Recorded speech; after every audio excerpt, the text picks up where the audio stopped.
Good evening, ladies and gentlemen, and welcome to the Newseum's Walter and Leonore Annenberg Theater.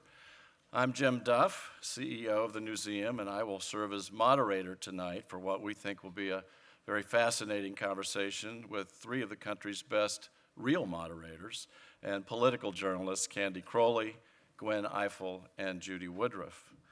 I would like to welcome the staff and members of the Bipartisan Policy Center who are co-hosting with us this evening. We appreciate the BPC's dedication to promoting civil debate and bipartisanship for the common good, and we're so pleased to be partnering on this program highlighting the intersection of our two missions, the responsible use of our First Amendment rights, which we champion here at the Newseum. I note that two of the founders of BPC were also on our board here, Senators Howard Baker and Tom Daschle, and I had the great privilege of working with Senator Baker for many years.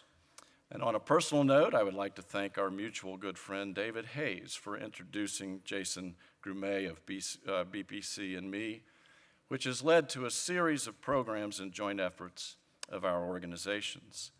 I also want to give a special welcome tonight to our Press Pass members and donors whose support of the Newseum makes programs like these possible. Thank you. And I'd like to recognize one particular supporter, the American Association of University Women and its executive director, Linda Hallman. AAUW is the premier sponsor of our Every 4 Years presidential campaigns in the press exhibit, which explores the relationship between journalists and candidates. And I'm sure the exhibit will be of particular interest to those of you in attendance here tonight. And on the topic of presidential elections, I'd like to remind everyone that the Newseum will be open on Inauguration Day, January 21, 2013. The Newseum will be the only museum with a direct view of the inaugural parade on Pennsylvania Avenue, and you can also watch all the day's proceedings in the warm confines of the Newseum live on our 40-foot high-definition media screen in the atrium. So please keep an eye on our website about this special day. It's now my great pleasure to introduce Jason Grumet, President of the Bipartisan Policy Center. Jason, thank you for being with us. Thank you, Jim, and good evening, everybody. It has really been a tremendous pleasure to work with Jim and the Newseum staff as we've been designing and looking forward to tonight's event. Of course, it's a tremendous honor to be in the company of three of our nation's most preeminent journalists. And as most of you probably know, the polls in California close in just about 340 hours. So we have a nation very focused on outcomes, on who's going to win, on what the score is going to be, on what's going to happen in 3 counties in Ohio. But tonight, we're going to try to swim against the current a little bit. Because one of the guilty pleasures that we in the Newseum share, that really draws us together, is our avid and our furtive embrace of good process. Jim briefly noted the incredible role the Newseum plays in focusing our interests on protecting First Amendment freedoms. At the BPC, we conduct a series of policy projects that engage our national leaders in efforts to solve really big problems. In our process, we don't ask people to check their politics at the door, but instead we reach out to proud Democrats and proud Republicans, people who care deeply about their parties, who fight to win elections, and who still come together every day to work on shared solutions. Press events and presidential elections are always about collisions. It takes a real talented member, though, a real talented journalist, to draw out the constructive collision of real ideas. And today we are going to speak with three of our nation's most talented journalists. We have a panel that is well-known and fresh from the front lines of this discussion. Judy Woodruff, a senior correspondent and co-anchor of the PBS NewsHour, is with us.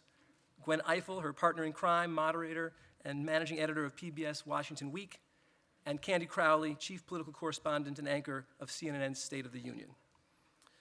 Now, the debates have had an impact on us nationally, and I was mentioning to Candy as we came in that the debate she moderated actually had an impact on me personally that was quite close to home. Because Tuesday night, my very creative 10-year-old daughter preyed upon my civic mindedness and convinced me to let her stay up until 11 o'clock watching the debate.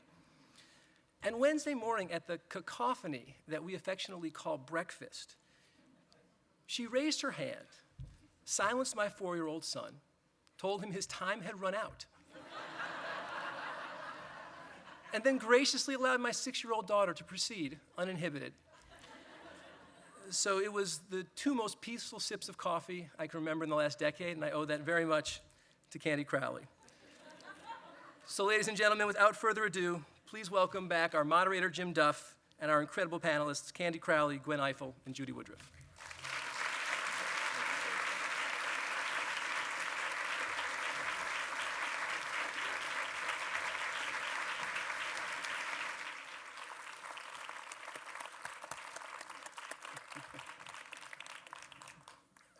Thank you very much, Jason, and a warm welcome to you, Candy and Gwen and Judy. We're so pleased you've joined us here at the museum this evening. And Judy, we also thank you for serving on our board.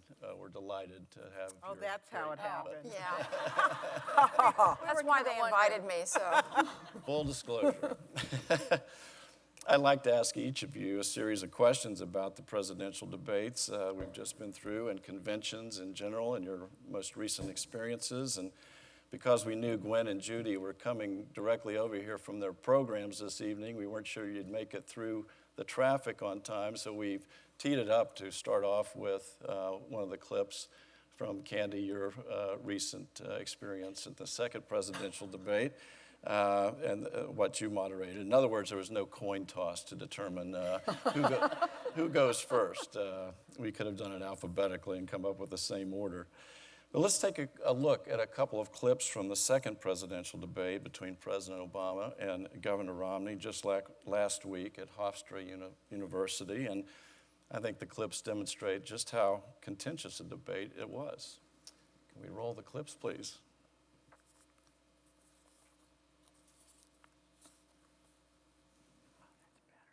Let me mention something else the president said. It was a moment ago, and I didn't get a chance to, when he was describing Chinese investments and so forth. Candy, hold on a second.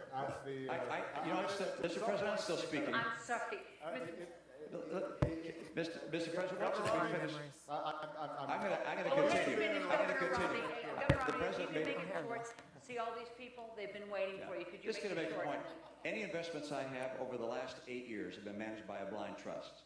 And I understand they do include investments outside the United States, including in Chinese companies. Mr. President, have you looked at your pension? Have you looked at your pension? I've got to say.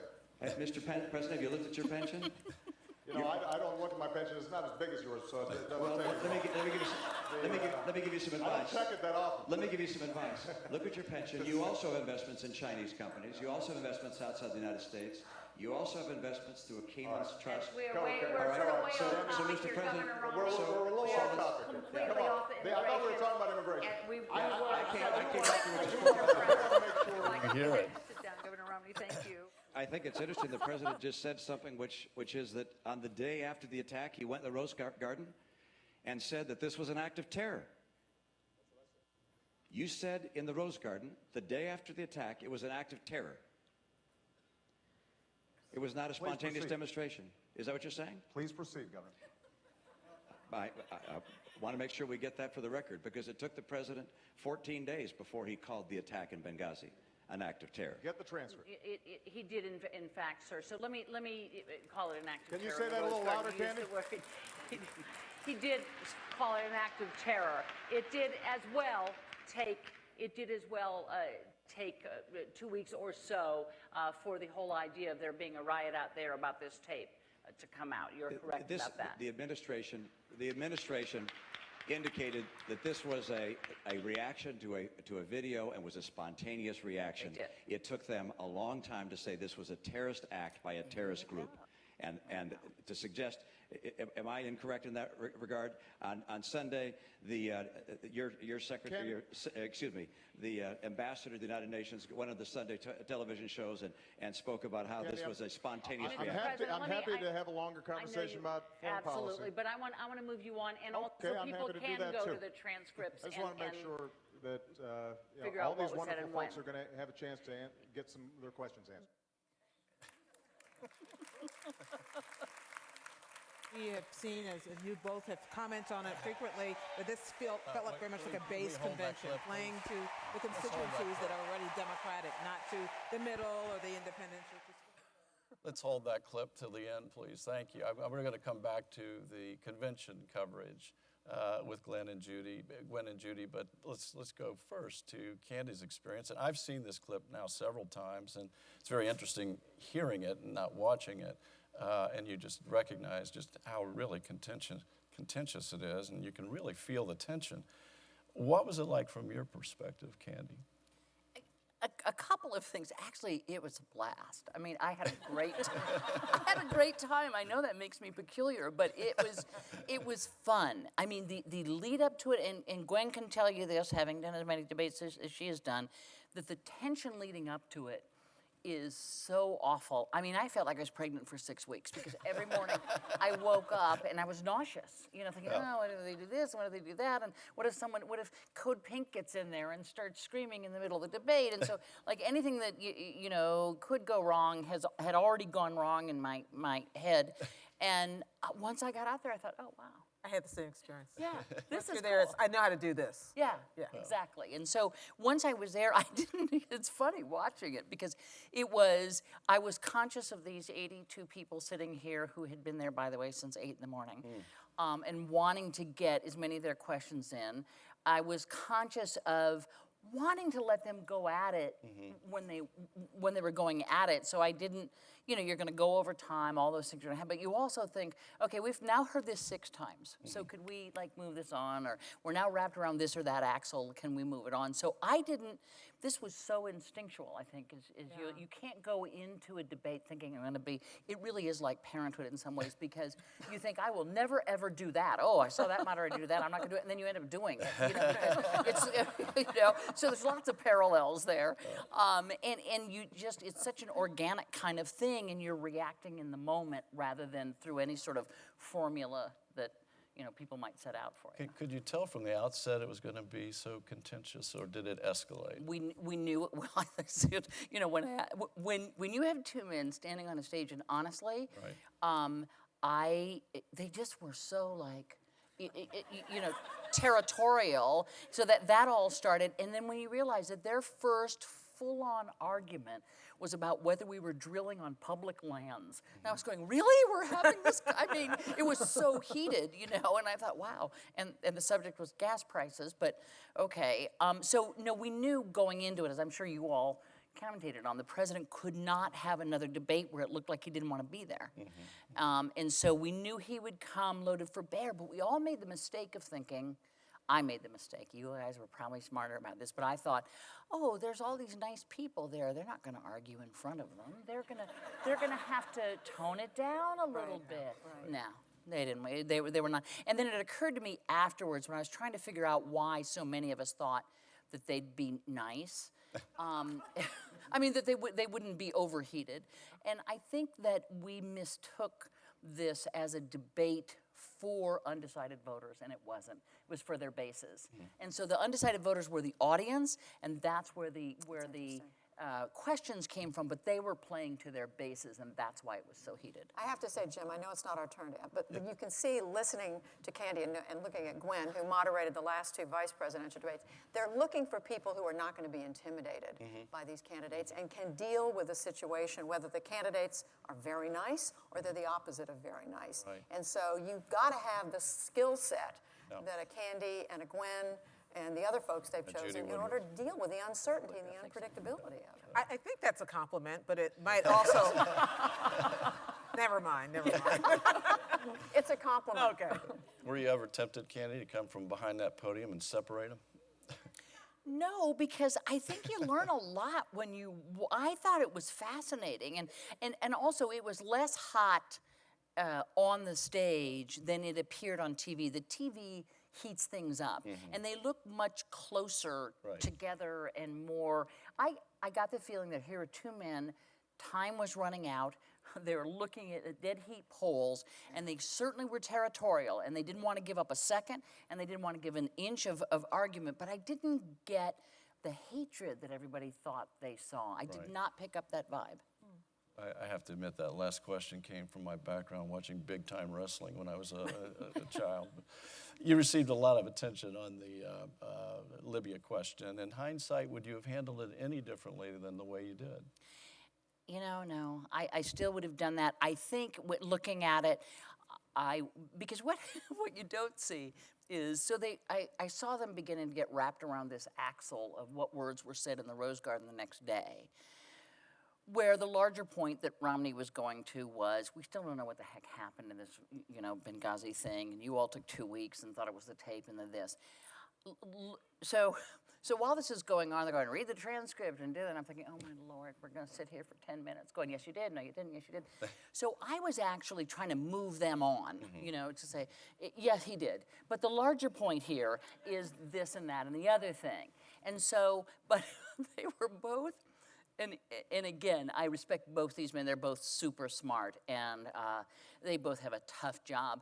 But President Obama's like right here. They're both right, like one's in my right eye and one's in my left eye. And the president is sitting on the stool, and the governor is looking, and they're both looking at me and saying, yes, I did. I did. No, you didn't. Yes, I did. And then they both looked at me, and I thought, this feels so familiar to me, And so I just instinctively said, well, he kind of did.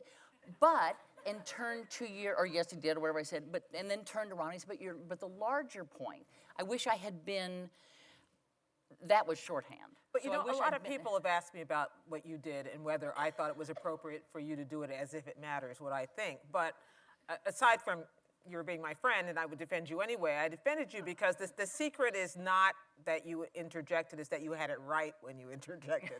That's the key. That would have been bad otherwise. No, and I but- never, that would have been bad. And then we had all the conspiracy theories that somehow I had a transcript with me, and I thought, no, What? I just. Oh, I didn't hear that one. Oh yeah, that I had a transcript because I knew somehow that was going to come up, and I said, no, it was just, as reporters, things stick in your brain. Yeah.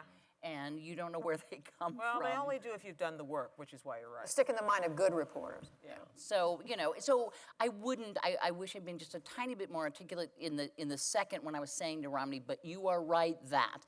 And what happened was when I said the first thing, people started to applaud, which startled me a little bit because I didn't think it was that startling. And then when I turned to the governor and said, but Governor, you're right about this, that, and the other thing, the other side clapped. So in all the clapping, people missed the totality of what was going on. Well, your observations, Gwen, and Judy, I hope you would answer as well. What is the role of a moderator in these debates? And does it differ? Does it vary depending on the format of the debate? Well, of course it differs depending on the format. When Judy moderated a debate, it was a panel of reporters, right? 1988, it was the vice presidential Benson-Quayle debate. But that's right, there were 3 reporters and a moderator. Great debate. It was. And the difference is when you're, moderators, solo moderators have complete control. I mean, you decide, it's a little different with Candy because she was moderating a town hall, and so that format was different from one in which I had all the questions in my hand and nobody else had seen them. And I knew what order I wanted to go on, which ones I was going to throw out because I was trying to, nobody else knew that. And that put a lot of pressure on me to make sure I had it right, that I knew the answer, that I'd read the transcript, that I'd read their books, that I knew everything they had said that might not be what they'd said before, so I could be prepared. But it is, every moderator has a different style and a different idea. You could bring all 4 moderators up from these 4 debates, and I think they would answer that question slightly differently about what they thought their role was on the stage. And Judy? I mean, as I see the role, and I obviously want Candy and Gwen to speak for themselves, but the moderator is there to to bring the candidates out on the most important issues. Whatever it is that you think are the most urgent, most important issues that they ought to be dealing with, and the framework is going to differ from debate to debate, whether it's domestic or foreign, and we can talk about that later about, what we think about that separation of framework. But it's to give the candidates a chance to speak up themselves and, when appropriate, to probe when you feel they are not answering the question. And every moderator is going to do that in a slightly different way. Is the town hall format useful, do you think? Should we continue I was a little use it? surprised that the people in the town hall in this case became more prop-like. That they were not, that the candidates didn't take greater pains to answer their questions. That I'm used to seeing politicians take a question and then turn it around and say whatever it is they want to say. We saw that last night with the debate. China, let's talk about domestic policy. Okay, fine. I get that. I thought that maybe, I was a little naive. I thought that maybe they would feel the need to do what Bill Clinton advised, which is always answer the question from voters, because otherwise you look like you're not respecting them. But it didn't work out. You got that the way. sense that they felt there was so much at stake Right. at this moment, at that moment in the campaign, that they could not afford not to carry out the mission that they came here. In the president's case, to be there and to prosecute his case aggressively, and in Romney's case, to continue to be presidential and to have smart answers to questions. Yeah. Candy. Go ahead. I mean, I like the town hall format. I like the idea of it. I got close to my town hall guys because I've been with them for a long time that day, and they were, so eager to talk to them. And I guess the problem is always the same, because there were many times, like, I don't know if you remember, but the second question was about gas prices. And the first question was pretty neutral. It was like, I'm a 20-year-old, I'm worried I'm not gonna have a job. So it's a pretty neutral question. The second question kind of went straight at the president and said, well, your energy secretary says that it's not his job to keep energy prices down. Do you think it's his job? And the next thing I know, we were having an argument about drilling in, public lands. So so I went back and I said, well, but the question was, do you think that it's the job of the government? And then they went off on the next public lands thing. So then you've eaten up so much time in this that's 1, 2, 3 less town hall people. So I don't know what it is. I think the commission does a great job. I don't know what it is that somehow says, but the question is, I mean, I did it a couple times, as many times as I felt I could do it without completely blowing the format. I mean, with guns, I think we went off on something, because I finally said to them, the question is guns. Oh, they never Somehow we answered were talking that. about single mothers. See, and- Single mothers in marriage. Yeah, one thing I will say is I think that the format that has evolved on the part of the Commission on Presidential Debates is better today than back in the day, when it was much stricter. I mean, we were told, you ask a question, no follow-up, 2 minutes, 1 minute, and I was told to interrupt if they didn't, and the red light, and there was a buzzer, and there were all sorts of strict restrictions on the candidate. Today, there is, I mean, sure, there are some guidelines, but they're given more time to have a conversation, to debate, discuss, and you learn more that way. But I also think that if the candidates come to the debate with every intention of ignoring the rules they themselves have agreed to, there's very little that a moderator can do except look steamrollered by it. Right. Because when I did the debate, this sit-down debate with Cheney and Edwards, who I would ask different questions of today.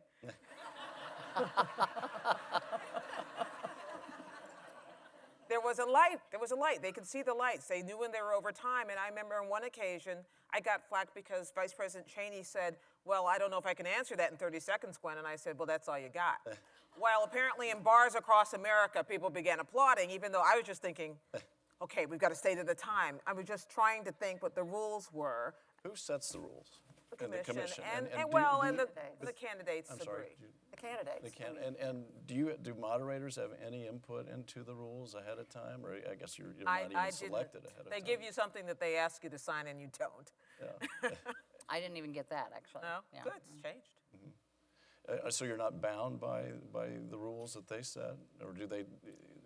Here's the problem with the whole time thing is, first of all, I didn't get into this to be the school marm. Right. It's 2 minutes, it's 3 minutes, it's, and if they're having a conversation that shows something about the two of them, you don't want to artificially cut Right. it off, nor on the other hand, do you want to let them go on something bad. So to me, again, it's just a much more organic choice, like what's going on in this moment right now. And it calls on you, the moderator, to use your judgment. Right. When do you feel they've gone on, they've exhausted that subject or almost exhausted, and it's time to move on? And when the audience is going to benefit from hearing something else. Do you keep the time? Do the moderators keep the time, or is it done? No, it's by- kept by timekeeper people. Who, This is the timekeeper, the timekeeper people. who in my case, I also would let you know if they were basically equivalent in the amount of time they had gotten. Yeah. Do they ever So you nod want off? to make sure that you were did the timekeepers Yeah, nod off? ever nod off? I hope not, because I was relying on them. Do you have any concerns about prior restraints? You're in a House of the First Amendment here when it comes to rules that the moderators are It's not required the to OK follow. Corral, it's a debate. And the goal is to try to get as much information as possible into the hands of the American public. I think that rules are good in order to make sure that you've got equivalent exchanges between them, but not bound so tightly, as Candy says, that you're so much stuck on the rules that you cut them off when they're about to say, "I killed my wife." Sorry, you're out of time. No, you still want to make sure there's an exchange, but I don't consider that restraint. We all function by rules.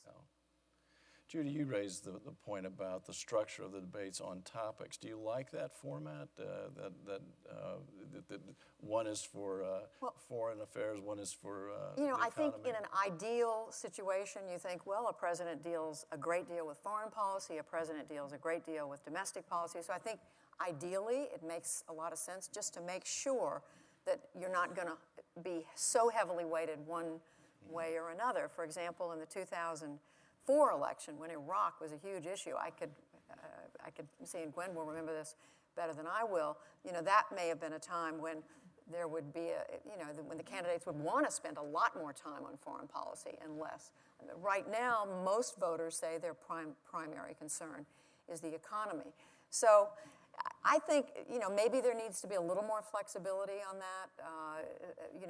I know Candy, I'm sure, was thinking about that as she was figuring out which questions to take from her town hall participants. And you do try to look at, they're getting 3 debates. So we did go back and look at what was covered pretty thoroughly in this debate. One of them was education. At one point, the president looked at me and he said, "Well, we haven't discussed education at all." I said, "I'm sorry, but like you discussed it for 20 minutes in the first debate." I didn't say that to him, but You thought it. I was thinking it. So you try to, and we knew that an entirely foreign policy debate was coming afterwards. So we didn't want to spend. We knew that they would probably, and remember, the first questions all came from the town hall, so I couldn't just, come up with a question about something that wasn't represented in their questions. But we knew that Syria and Iran and Israel that would be so thoroughly covered that we didn't feel the need to fill that hole. But immigration and gun control might not. Immigration, gun control. I was dying to get in climate change, but That you assumed that was the last chance there was going to be Right, to to ask be the for those candidates about questions. those issues. How do you prepare for the debates? I assume each of you have your own individual methods of doing it, but I make myself insane. I shut myself up in my house with a lot of 3x5 cards, 5x7 cards, and I read all the books that the candidates have written, and I try to read as many of their stump speeches as possible, and I second guess myself and write about 100 questions when I know I'm going to maybe get 20 in, and I don't think I got that many. and then I rehearse. Of course, they stuck with the rules in my debates. I'm a tougher babe. Yeah, not so much. No, and then you just absorb it, and then after all of that, you have to just stop. You have to just know it well enough that you can instinctively know how to have the conversation. Because in the end, it's a debate, but it's still a conversation. And since that's what we do every day in our day jobs, you apply your instincts to that as well. Candy? Hardest thing I've ever done, by the way. Yeah, I did it kind of backwards because we got the questions at like 9:30 that morning from the town hallers. So we didn't know what was coming, but really you kind of know what's coming because you know what the issues are that are on voters' minds because we've been doing this for a year and a half. So, but so I kind of, we went backwards. I had a great group at CNN, and we kind of game out, but I bet he'd say this, but let's remember that he said this before, the same kind of thing you were talking about. You need to know what they've said on these things in case suddenly, a whole new thing has happened. I said to somebody at one point, I need to know 100% of stuff, and I'll probably use 1% of that, but I don't know which 1%, so that's why I have to know 100%, and that's kind of how I felt about it. It should be said that I paid the price for reading both biographies of Sarah Palin and Joe Biden because I left them on the steps at home on the way down from my office. On the night before I was flying to St. Louis, I was very proud of myself. It was my birthday. I had every question ready. I ran down the stairs, slipped, boom, fell, broke my ankle in a couple different places, and moderated the debate with my leg in a great big splint on a box that they built underneath the table. They built an elevator to get me in the stage, and I was escorted on by 2 Wash U football players. Named Buck and Tim. Broke my ankle. Broke my ankle, yeah. The moral of the story is don't read their books. How about you, Judy? How do you go about? Well, you know, I moderated that debate, and I've moderated various primary season debates. I mean, you just, as both Candy and Gwen have said, you drive yourself crazy because you feel like you need to know everything. You go back and read everything, and you try to think, okay, what's important? But it does depend on the format of the debate. I mean, it's different preparing for a debate where you're the solo moderator versus a debate where you are calling on citizens to ask their questions versus a debate where you're sharing some of the responsibility. But I mean, it is so much harder than what we do. I mean, we love our work and, you know, we don't go around complaining. It's hard. You love doing it. I mean, if you love being a journalist, you love asking politicians, and what could be more important? What format, what forum is more important than the two men who are vying to be president of the United States? That is a huge responsibility. So, you know, that's why they not only pick people who won't be intimidated, they pick people with great judgment. I moderated a discussion or debate between Justice Scalia and Justice Breyer once, and I prepared about 25, 30 questions similarly. And they ignored you, didn't they? I got 2 questions Yeah. and I did an hour and a half. But you know, they were. It's a little bit like your observation, Candy. They were going in a way that the audience would rather listen to them than my questions, I'm sure. So it's a judgment call, I think, in those instances where you let them go if they're on topic and talking about things that Sometimes when they're off topic, it's Yeah. also sort of. I thought that whole exchange about what's in your bank account and where have you looked, and they're saying, oh, well, yours is bigger than mine, and my brain is going. Oh, Okay. you know, it wasn't until Moving along. It wasn't until I watched that later that I saw the president pause, smile, and say, "I got to say it." He came armed with that. Absolutely. Yeah. Absolutely, he did. What were your observations about last night's debate with and how? Glad it's over. Glad, happy that the debate season is over. I thought, you know, it was a good debate. It was a good debate. If you care about these issues, a lot of things didn't come up. A lot of things did. I thought it would have been nice to hear about something other than most of the debate being about the Middle East or the greater Middle East. But on the other hand, you know, they came with a goal in mind, both of them. And in the same way that the president didn't show up at the first one, he had to show up at this one, and he had to make the case for leadership and credibility. And that's what these debates really in the end are all about, and the topic is beside the point. So I think taken as a group, those debates did exactly that. You got to learn a lot more about these two men and how they interact side by side. There's no other way. You know, when they shook hands at the end last night, when are they going to see each other again? Voluntarily. And I was, Here's that picnic they've got. arranged Yeah, for right. afterwards, yeah. I was reminded again of how much it has benefited Governor Romney to have participated in those 19 debates plus 8 forums during the Republican primaries. I mean, he clearly has benefited from that. I mean, he comes across as somebody who's comfortable in the debate format. The president, on the other hand, hadn't done it for 4 years. And I think that, and there's no question, that worked to Governor Romney's benefit in these debates. That's an interesting observation. It leads to my next question, which is, in this campaign, what do you think has had more of an impact, the debates or campaign advertising? And as you know, going into the campaign season a year ago, everyone was talking about the money that's going to be poured into advertising and what kind of impact that could have, how it could influence the outcome. And there was a escalating spending war going on. But do the debates have more of an impact on this? And maybe a little bit too early to tell yet, but what's your observation? It depends who you're talking about. If you live in about a dozen states, those ads are killing you. Maybe less than a dozen, maybe 8 states. Meaning there's so many of them. There's so many of them. It's all you see when you turn on the television. We get a little bit of it here in Washington because we're right next door to Virginia, and Maryland has some big initiatives on the ballot. But if you're living in Ohio or Colorado or Nevada or Florida, you want to kill somebody. You want those ads off your TV.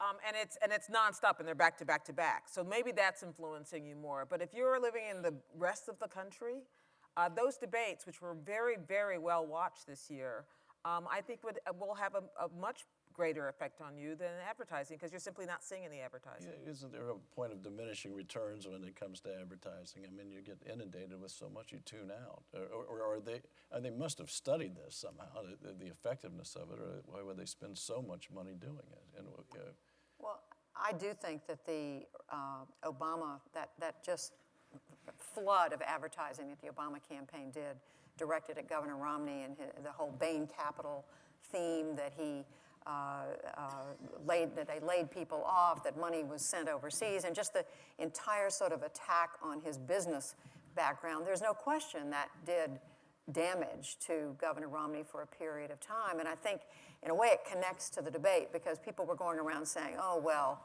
you know, the debates, you know, they may not even matter that much this year. People are already making up their minds. They were looking at the polls, and then lo and behold, who would have predicted that what happened at the first debate happened? And it did matter, and I would argue the debates do matter. I think the first debate mattered most. I think if Romney had had a bad debate instead of the other way around, we would not be seeing the race we're seeing today. I think for the reasons Gwen articulated, they do matter in the broad sense, but we also saw movements in these swing states. I always think that there must be diminishing returns at some point where you just think, I'm sorry, but I can't wait. Sometimes the same ad is back to back. I saw the same ad back to back 3 times. And I just thought, really? I mean, do you not want to say, who is that for? I'm voting against him. You know, just because I'm so angry at hearing that. But they don't, you know, smarter people than me about advertisements, it's like groundwater. They just want it to be in your consciousness in a way that you don't even know it. I mean, it's a little spooky Clockwork Orange sort of stuff, but I mean, I think that they wouldn't be doing this if it weren't still effective. And how many times have you talked to voters while you're out reporting and you say, what do you know about this guy? And they begin to repeat to you unwittingly, word for word, the script of an ad. Because it's sunk into their brain. They think it's their idea. Right. Interesting. Well, we have, Gwen and Judy, 2 clips from your convention coverage, historic convention coverage.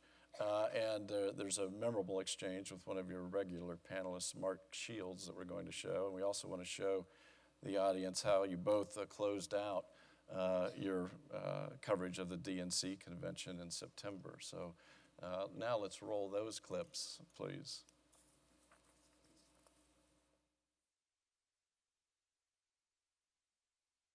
We have seen, as you both have commented on it frequently, that this felt like very much like a base convention, playing to the constituencies that are already Democratic, not to the middle or the independents or to swing voters. So at some point, when does he turn the corner? Well, I think David made the key point that from 7 to 10, it's been nothing but base. Every night. And then from 10 o'clock on, they've tried to talk to a large group, but still, they've gone back to caressing the erogenous zones of the body politic. My goodness. Oh, I don't know if we can allow that kind of language. They've done an awful lot of constituency coddling, and I think that this speech cannot be constituency coddling at all. All right, we're going to go back. He's out of control. And with that, we end our coverage of this final night of the Democratic National Convention in Charlotte. I'm Judy Woodruff. And I'm Gwen Eiffel. Thank you for being with us. Good night. Major funding for the PBS NewsHour has been provided by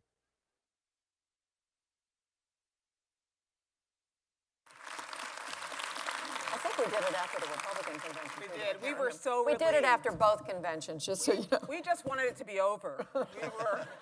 We had spent 2 weeks by then in a little tiny booth with our dearest, closest friends. We got on the air every night at about 6, and we'd get off every night whenever it was over, which was 11 o'clock or so. And so it was a lot of time. We're on C-SPAN. I can't say what I was going to say. But let me just say, things didn't happen because we were trapped in that booth for several hours. and we were happy, and the conventions were very exhausting, but we had a great time. They seem so long ago, don't they? Isn't it amazing? Did you have a special sense of accomplishment, the 2 of you covering them? No, was there an element because of of the 2 women? You know, Gwen and I have been asked about that. I mean, we really didn't think about it that way. I mean, we like to think we were chosen, and I believe we were chosen because we both have lots of experience between us. What is it, a couple of 100 years of covering campaigns? Wait a second. Well, for me, No, yeah, right. She's only been at this for a few years. But because we've been doing this for a long time. We've covered politics. We love covering politics. We were both very excited to be going to the conventions. And, it is a fascinating campaign. I mean, even back at the point when one candidate was ahead of the other one, or somebody was behind, and now it's close. It's been fascinating the whole way. And the NewsHour covers conventions in a more exhaustive way than a lot of people do. We're kind of we're between C-SPAN, which does a fixed camera on the podium, and the cable networks, which have people talking all the time. We have people talking, but we also show a lot about what's happening on the podium. It's kind of a mixed bag, and as a result, we make more of an investment in it. And Judy was at the NewsHour, left, came back. We've been there a while, and it was just a natural evolution for us to do it together. Well, we know you were chosen on merit, but I would add that you were an inspiration to young women all over the country We'll take that. who have similar aspirations. It was great for them to see you, and all of us who watched your coverage. The news media spends millions of dollars on covering the conventions, but some say now that the conventions really have become more of a staged commercial for the candidate rather than a news event. I'd be interested in your observations about that, and do you think the coverage of conventions is still important, and how has it changed over the years? Well, I have this really old-fashioned view of conventions. I mean, I believe that it's not asking too much for each political party to get a few days every 4 years to say to the American people, here's what we believe.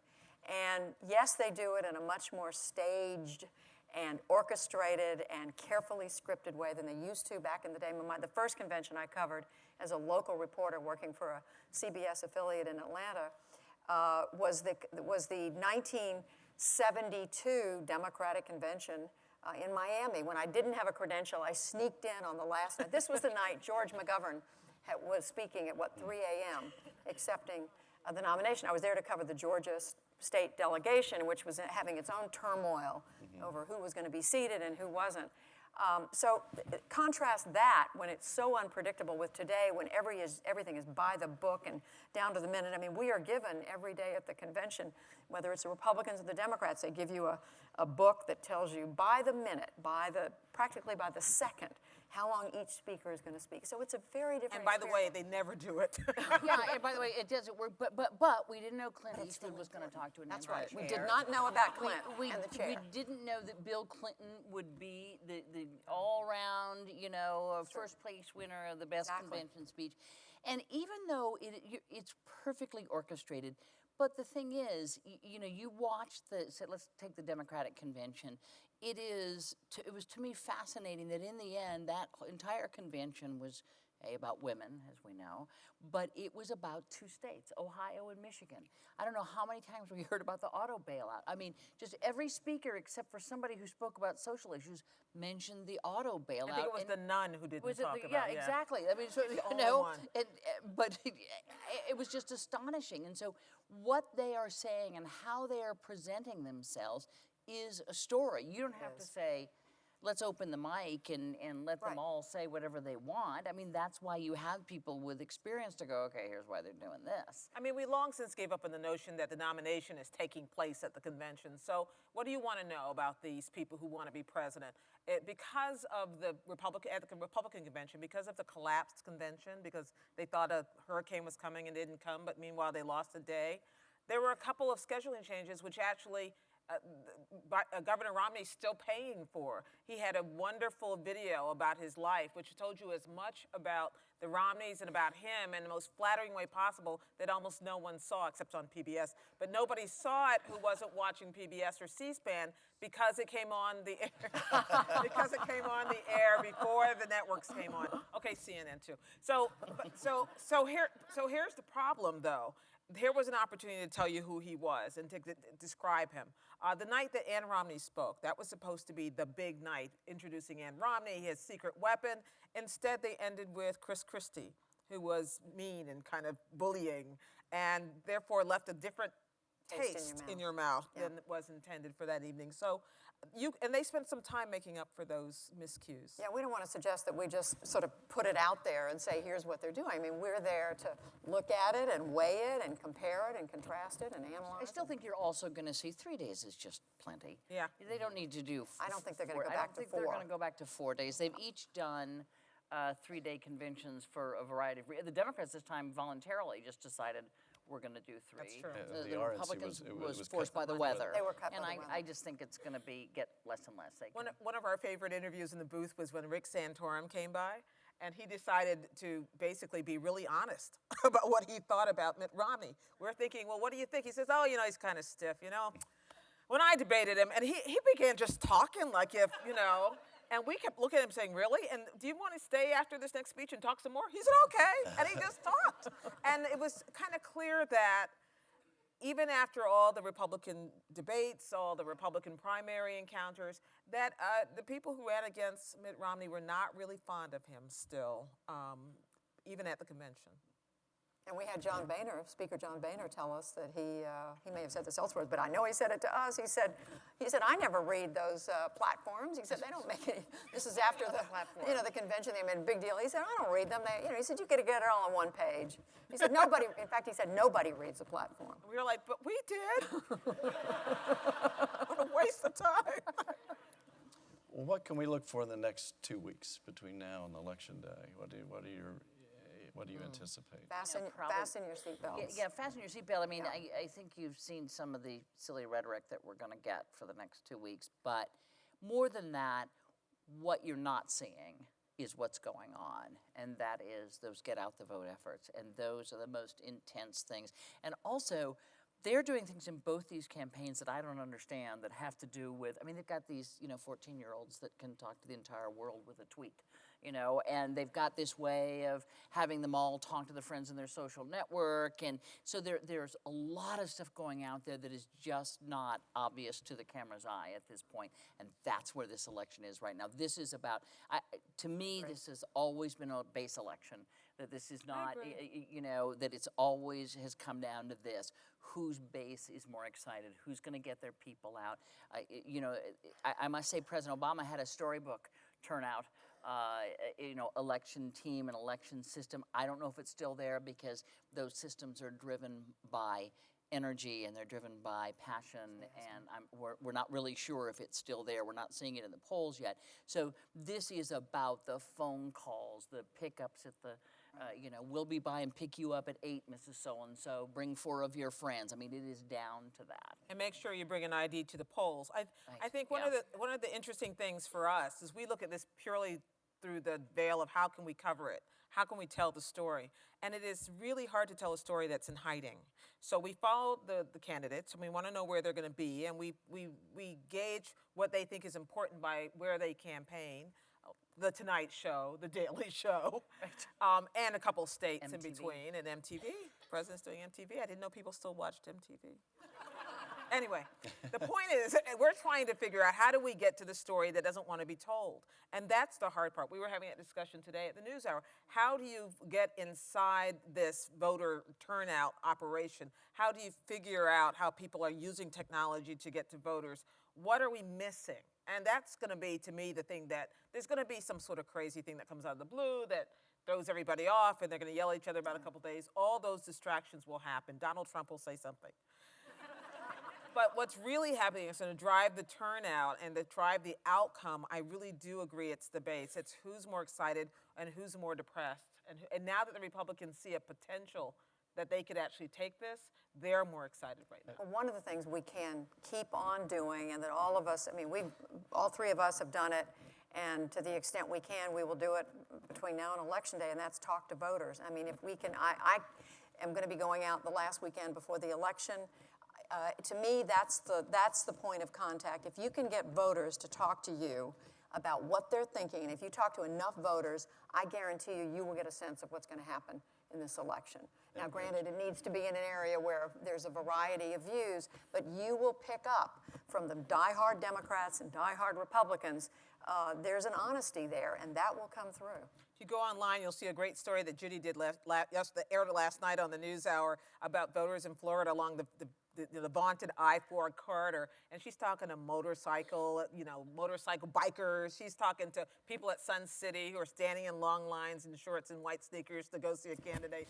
I mean, but in the end, you talk to them, and they're speaking in real ways that strategists and pundits and we don't. And we need, if we're smart, we listen. And I still get, I will tell you, I confess, on election night, I get this tingle back, up and down my back, and I get teary when I think about we are one of the very few places on the planet where we can change our leadership without firing a gun or without a drop of blood. And it's still, as many years as I've been doing it, I still get so excited by that. It's amazing. Very special. And I would agree, it's who's going to be most motivated to get out the vote. And one of your observations, Gwen, was interesting in that, and in the immediate aftermath of the primaries, I'm sure the defeated candidates weren't too thrilled, but they seem more enthused now that the race is close. It's going to be very interesting to watch what happens over the next couple weeks. And now I'd like to take some questions from the audience for our distinguished panel, sort of our own town hall. You mean we actually have to talk to voters?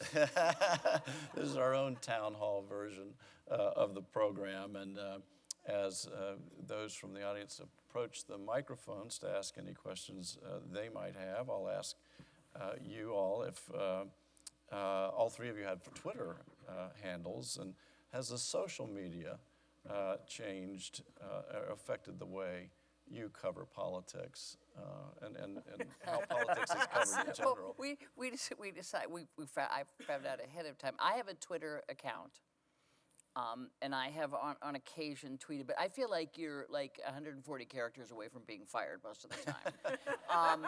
And, it just seems dangerous to me. And so I look at it and I follow the conversation, but I am pretty darn cautious about the sorts of things. But Gwen is mistweet. I do tweet, but I'm not as arch as Candy, because that would get you in trouble. That's true. Twitter is one of those things. I use it kind of as a news gathering tool. If you follow the right people and spread your understanding out, you can use it as a promotional tool. And if people say rude and nasty things to you, as they will, you block them. You just stop following them. It's really, there's no reason to be offended in your life. Life is tough. So I find it useful. I find it as a way, I find out things from Twitter I wouldn't otherwise know. It takes me to stories I wouldn't otherwise read. So it's useful to me. It's a news source, and as Candy described, the campaigns are using it big time now. Yeah. All the social media. Well, we're going to take some questions from the audience, and as we do, I would just suggest to our panelists that if you get up and start circling each other, I'm going to call the gendarmes in to separate you. Yes, please. Would you identify yourself? Sure. My name is Emily Whiting. I want to thank the three of you for your excellence in journalism. I've been a fan for a long time, and I appreciate what you're doing for women in journalism. My question for you is, I'm curious, based on your experience, what you think needs to happen in contemporary society in the U.S. before a woman could be elected president? Someone's got to come up with a campaign that wins. I'm not sure it's a question of contemporary society. I think Hillary Clinton came remarkably close last time because she ran a good campaign right up until the time she did not. There's always going to be something that's a block. None of us, I don't think, can say that this time 4 years ago, or maybe, 5 years ago, that we thought that Barack Obama would be the first African-American president. It just didn't seem like society was ready for it. Society is ready for the case to be made. And so it could happen if it's the right candidate running the right campaign. I don't see any reason why we wouldn't see a woman president, It could happen in 2016. It could happen very soon. I think both conventions demonstrated, a real depth of potential women candidates. That's one of the things that came out of the conventions this year, I thought, from both parties. Yes, please. Tracy Powell with the Poynter Institute. I've talked to members of the commission and have been told one of the problems is with the journalist moderators is that they want to keep trying to ply their trade. So my question is, I'm glad that you're trying to ply your trade because I think voters want advocates. And And I wonder first, do you see yourselves as advocates for the voters? And then second, do you see yourselves, or do you see the commission or the campaigns trying to get rid of the problem of the journalists trying to ply their trades?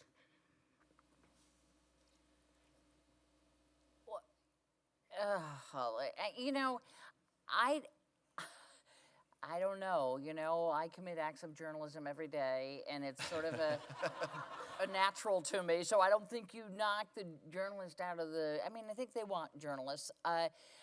No, I don't. Listen, the commission was great to me, and I never felt smushed by the commission. I never felt like they didn't want me to, you know, go out and moderate as, you know, in the, you know, in the broad parameters of what they gave us. So I don't have at all any problem with the way, you know, the commission did this. And do I consider myself an advocate for voters? I consider myself, you know, incredibly privileged to have this, what Merriman Smith called the front row seat in history, to have seen what I have seen, and I feel an absolute commitment to share what I see and to share what I learn with whoever is willing to listen in as honest a way as I can.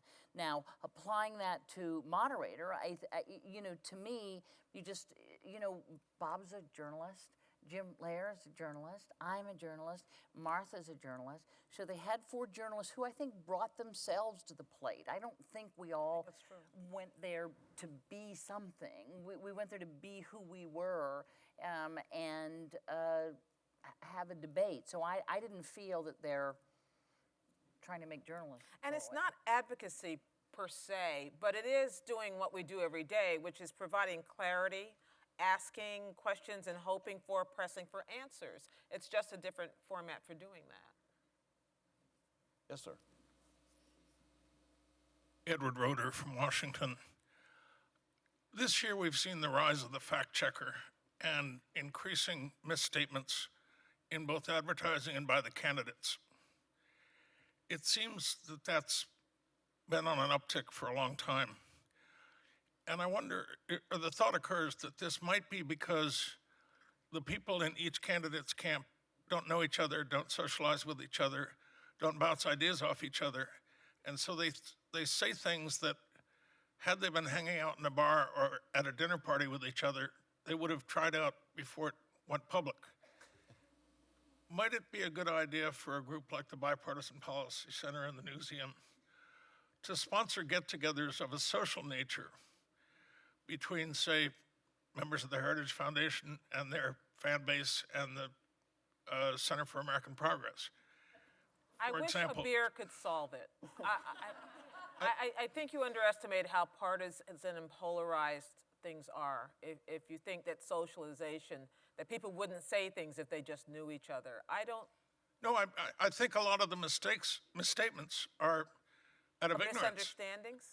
Literally ignorance of, they don't look at things the way the other guys do, and they don't understand the way the other guys look at things. Let me tell you what I actually think you have a point in this way. I think where politics runs in to this fierce kind of partisanship is when motivation is subscribed to a position.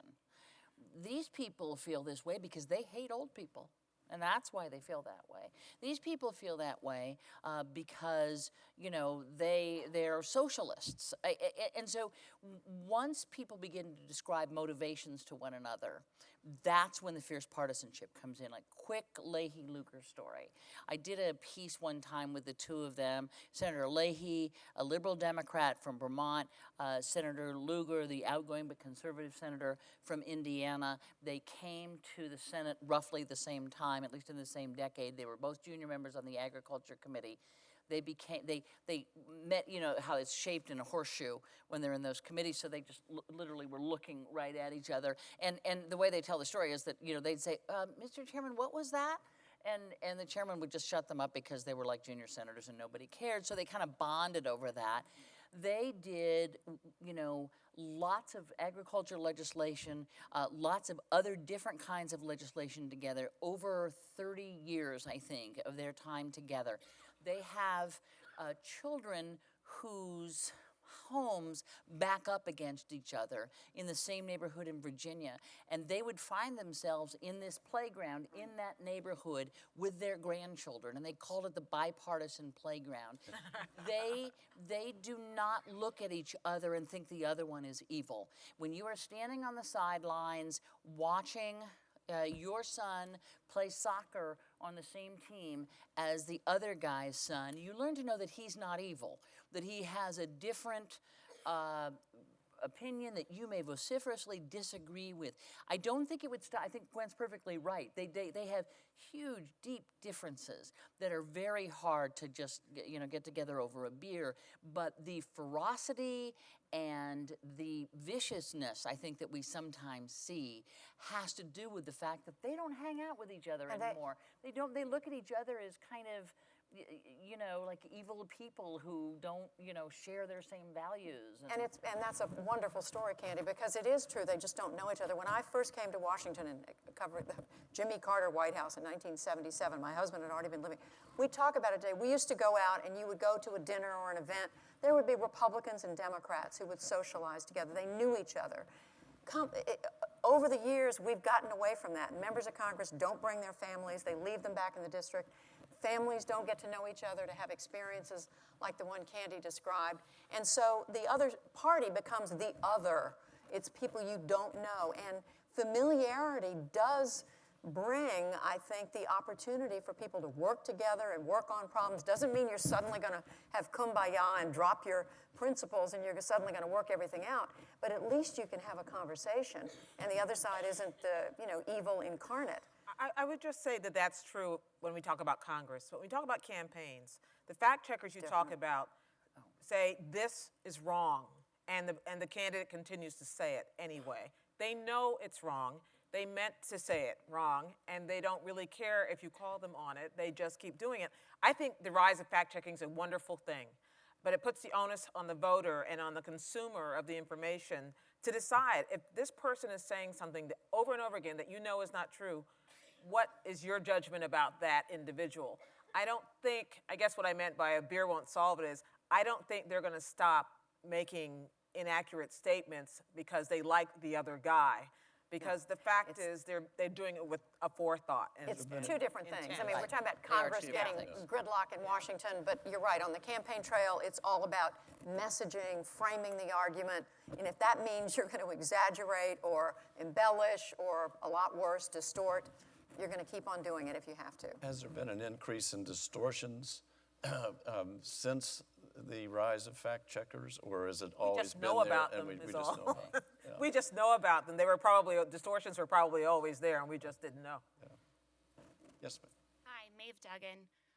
First of all, thank you to the three of you for doing such a really amazing job covering these debates and the campaign thus far. And I'd also like to add Martha Raddatz to your ranks is doing really a phenomenal job with the vice presidential debate.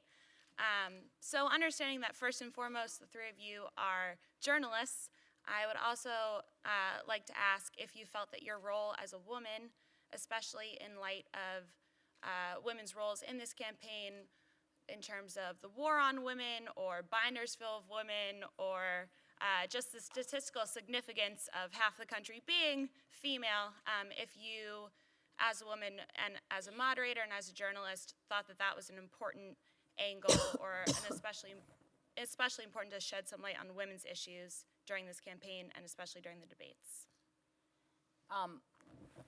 I've gotten asked this a lot since and before the debate, and I say, here's the thing. Every day of my life, I have gotten up female. So I don't know what I don't know what I feel and how much of how I approach things is because I'm female, or is it because I'm from the Midwest and had a certain set of experiences, or is it because I have, a son who's in this business and therefore I'm familiar with that? I mean, I think we all bring, whether it's Jim Lehrer or Baum Schieffer or Martha Raddatz or me, or all of us have had different experiences and we're the sum total of that. To me, it's about diversity of everything, and certainly female is part of that. I don't, people say, well, we've got to talk about reproductive issues and that's a women's issue. And I'm thinking, since when isn't it a man's issue, right? I mean, since when don't men care about reproductive issues of the women they love and the daughters or their wives or their whatever? But so yes, I think it's important that women are out there asking the questions, but I don't think that I am different from Jim Lehrer because I'm a woman and he's a man. I'm different from Jim Lehrer because we've had different experiences and we come at the table differently. I underestimated the impact of being and I have to tell you, I didn't know about the 20 years since a woman had moderated a presidential debate because first of all, I had watched, Gwen had been out there and she did 2 debates in a row, right, with the vice presidential, So I wasn't computing vice president or president. I knew Judy had done a debate, so I didn't really realize it had been that long. It was not until I started these young women literally grabbing me on the street going, I am so excited to see a woman up there. And then I would get older women going, you go, this is great. This just really means so much. And so I thought, if young women come away from this debate or come away from this evening or come away from Judy and Gwen's show and think, I can do anything. And if older women can come away thinking, damn, I am still peaking. Well, then I am so on with that. I am for it. But I don't think it's split so simply as just your gender. I would just add this one thing. We all bring, I completely agree with Candy, our own veil, I call it the veil of experience, whatever it is we are. When I moderated my first vice presidential debate, I remember thinking, the way we all do, what can I ask that no one else is going to ask? What question can I bring up? And I know my veil of experience means I'm an African-American woman, so how you like that? You get the black thing, you get the woman thing, you get the, short hair thing, you get it all. So I'm thinking, what could I bring to this debate that I know nobody else would think to ask? And that would shed some light on these individuals. And I thought I'll ask about, I came across a statistic that showed that African-American women, heterosexual women, had a higher increase in AIDS infection, HIV infection than any other group. And I thought, okay, I'll ask them, what would they do about that? That's a statistic that might not have caught anybody else's ear. So I asked Dick Cheney and John Edwards, and they looked at me, and Dick Cheney said, really? And John Edwards, by the way, I'd preface this by saying I want to talk to you about AIDS, but not AIDS in Africa. I didn't want them to go into the Millennium Goals shtick. I said I want to talk about AIDS here at home. And John Edwards replied by asking about AIDS in Africa, talking about AIDS in Africa. He didn't hear what I had said because he came prepared thinking, she's going to ask me about AIDS in Africa, a black woman. And he came prepared with an answer that he gave anyway. Now, I could have been depressed that neither of them answered the question, but years later, people still come up to me and say, it was so interesting that neither of them had the answer to that question, that this was not a priority for either of these candidates. I learned so much that way. So sometimes a non-answer, I take solace in this, is an answer. Because you get more non-answers than answers. Yeah, so you might as well. So we love those non-answers. We have time for 2 more questions. Good evening. My name is Phyllis Cunningham. I'm with the Joint Center for Political and Economic Studies. My question is, these days you're hearing so much about the polls. Every day there's a new poll out, one saying one thing, another saying another. And I'm wondering, in your opinion, what impact do you think they have, and which ones you put stock in, if any? Very good question. Well, first of all, there are way too many of them. There are zillions of them. And we are swimming in polls, and we hate them, but we can't live without them. I mean, we seem to be, I find myself drawn to the polling websites several times a day, and I don't like that because I think it begins to drive everything about your understanding and your concept of what's happening in the race. And on the one hand, polls as a whole, you can talk about which polls are better than other polls and which methodology is better than other. As a whole, they do tell you something about what's happening in that contest, and we do know that, so they deserve our attention. But should they be driving so much of the conversation? I don't think so. Having said that, do I think there's anything we can do about it? No. I think we just have to be judicious in our use of them. I mean, for example, I know in the NewsHour we talk about the polls when it's appropriate, but it doesn't drive our constant coverage. You think But it drives turnout? But it does drive what the campaigns do. And for that reason, we want to understand why they are going to this state, not that state, because they're reading the polls. David Plouffe, one of the president's top advisors, apparently told someone in a debate last night I read today, I'm waiting for the Outback Steakhouse poll next. Because there are so many polls that we cannot judge the credibility. What the polls can do, used correctly. See, she saw that on Twitter. That's why Twitter is really useful. Actually, I did. but what's interesting about the polls, if you use them correctly, is what they tell you, not the horse race so much, but what it tells you about who's speaking and why the president who the president's losing ground. Not just that he's losing ground, but who is he targeting? Why is he targeting women? Why are we seeing ads the way we're seeing them? Why are they speaking to this group and not that group, and how they're speaking to them? We could see the way that Mitt Romney behaved last night, in which he said, I agree with the president, and he was very mild. If that wasn't poll driven, I'll eat my hat. And that's important for us to know as well. But we have to kind of be careful about the ones we consume. Yeah, I think the top numbers are less valuable, as Gwen says, than the inside numbers. Why has this number dropped? Oh, because women think that Mitt Romney is too eager to go to war. And then you get a debate such as we saw last night, which is, and again, I agree. I hate the polls because I feel like they just suck the surprise out of everything. And it's like no fun, but the campaigns have them, and this is what they are driven by. And so it's important to know, as Gwen says, what they're doing with them. And it does tell you, loads about what messages are having resonance. But I agree with you now, of course, the poll that's the most reliable is the CNN ORC poll, if that's what you're asking. But having said that, there are loads of polls. Real Clear Politics that they average the polls, and CNN does this as well, where they throw out the highest one and the lowest one, and then they average it all up, and that'll give you an idea. But I think as a viewer, I'm not sure they mean much to you, except for in the interpretation as it applies to what the campaign's doing. Right. Thank you. Last question. Hi, my name is Mark Michelli. I had a question that's maybe a little bit off from actually talking about the horse race, but more specific to the skill sets that you described that make for a good moderator of a debate. And I think so often when we talk about journalists, talk about the insightful questions they ask, but we don't ever focus on the other side of that coin, which is the listening aspect of it.